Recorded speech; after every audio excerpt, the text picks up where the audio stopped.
ঢাকার সড়কে বসানো হয়েছে এআই ক্যামেরা। ট্রাফিক আইন লঙ্ঘন করলেই হচ্ছে স্বয়ংক্রিয় মামলা। এতে অনেকটাই শৃঙ্খলা ফিরেছে রাজধানীর সড়কে। তবে এর সুযোগ নিচ্ছে প্রতারক চক্র। এআই ক্যামেরায় গতিসীমা লঙ্ঘন সহ নানা কথা বলে বিভিন্ন নম্বর থেকে মামলা ও জরিমানার মেসেজ দেয়া হচ্ছে। আছে নির্দিষ্ট সময়ের মধ্যে টাকা না দিলে শাস্তির হুমকিও। খুদে বার্তায় থাকা লিঙ্কে ঢুকলে দেখা যায় বিআরটিএর আদলে তৈরি ভুয়া কিন্তু নিখুঁত ওয়েবসাইট, যেখানে আছে ব্যাংকিং বা কার্ডে কথিত জরিমানা দেওয়ার ব্যবস্থাও। প্রযুক্তি সংশ্লিষ্টরা বলছেন, বার্তার সঙ্গে যুক্ত ভুয়া লিঙ্কের মাধ্যমে হাতিয়ে নেওয়া হচ্ছে ব্যক্তিগত তথ্য ও অর্থ। এসব তথ্য বিক্রি হচ্ছে ডার্ক ওয়েবে। এর সাথে জড়িত একাধিক চক্র।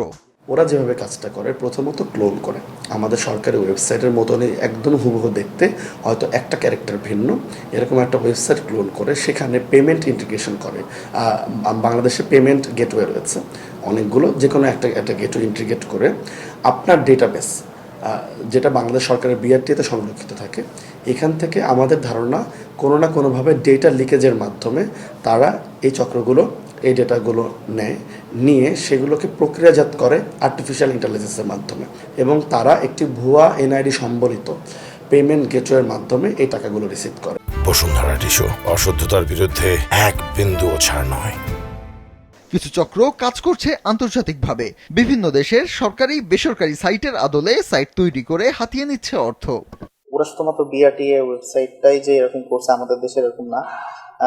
ফ্রান্স, তারপরে হচ্ছে সাউথ আফ্রিকা, এরকম করে হচ্ছে প্রায় 12টা দেশের 12টা সাইট নিয়ে ওরা হচ্ছে একই সার্ভারে রেখে হচ্ছে একই সাথে কাজ করছে। ওরা যেটা করে, এই ইনফরমেশনগুলো সেল করে দেয়, ডার্ক ওয়েবে সেল করে দেয়। আপনার যে ইনফরমেশনটা চলে গেল সেটি কিন্তু পরবর্তীতে ওরা ইউজ করে আপনার কার্ডটা কম্প্রোমাইজ করে টাকাটা নিয়ে নিতে পারে। এ বিষয়ে সবাইকে সতর্ক থাকার আহ্বান জানিয়েছে ঢাকা মেট্রোপলিটন পুলিশের ট্রাফিক বিভাগ।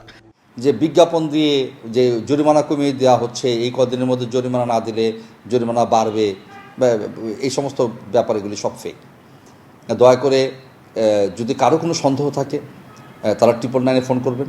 অন্যদিকে পুলিশের অপরাধ তদন্ত বিভাগ এরই মধ্যে এ ধরনের প্রতারণার সঙ্গে জড়িত 3 জনকে গ্রেফতার করেছে। 3 জেলা থেকে আমরা 3 জনকে অ্যারেস্ট করেছি। আমরা দেখতে পেয়েছি বিভিন্ন বিষয়ের সাথে দেশের একটা অংশ জড়িত, একইভাবে বিদেশের একটি অংশ বিভিন্ন ক্রাইমের সাথে জড়িত। তা আমরা যে মনিটরিং আমাদের সাইবার পুলিশের, এটি অব্যাহত আছে। প্রযুক্তি বিশেষজ্ঞরা বলছেন, বার্তায় থাকা লিঙ্কে প্রবেশের আগে ঠিকানা যাচাই করা জরুরি। সন্দেহজনক ওয়েবসাইটে ব্যক্তিগত তথ্য কিংবা ব্যাংকিং তথ্য না দেওয়ারও পরামর্শ তাদের। ফাহিম হামিম, মাছরাঙা সংবাদ, ঢাকা।